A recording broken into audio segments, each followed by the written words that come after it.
सामईन कराम, आज सुबह मुझे इत्तफाक हुआ कि मैं मॉर्निंग वॉक के लिए निकला और करीब ही एक शहर खामोशा है, वहां मुझे जाने का इत्तफाक हुआ और मेरे दिल ने चाहा कि इतना खूबसूरत ये कब्रिस्तान है कि इसकी कुछ छोटी छोटी वीडियोस बनाई जाए। और जब मैं घर में आया तो मैंने चाहा कि क्यों ना इस पर एक छोटा सा खबरदार और आगाह करने वाला मैसेज रिकॉर्ड किया जाए। अजीजों, बुजुर्ग आदम और हवा से जब गुनाह हो गया, हमने मौत को गले लगाया और यूं आदम से लेकर आज तक इंसानों की जिंदगी में मौत राज करती है।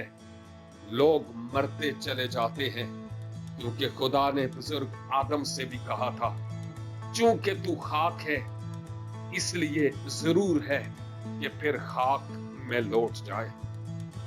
बुजुर्ग दाऊद कहते हैं कि इंसान की उम्र है ही क्या, हम 70 बरस या 80 बरस जिए फिर भी आखिरकार हमें फना होना ही है।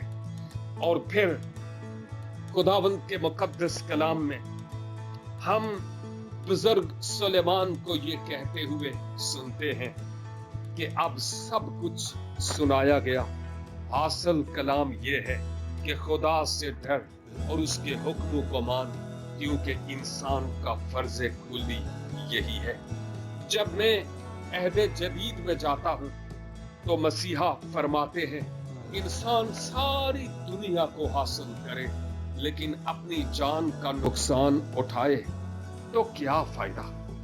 और फिर बुजुर्ग याकूब कहते हैं, तुम जो आज ये प्रोग्राम बनाते और कल के लिए ये प्रोग्राम बनाते हो और जानते नहीं कि तुम्हारी जिंदगी चीज ही क्या है। बुखारात का समा अभी नजर आए और अभी गायब हो जाए।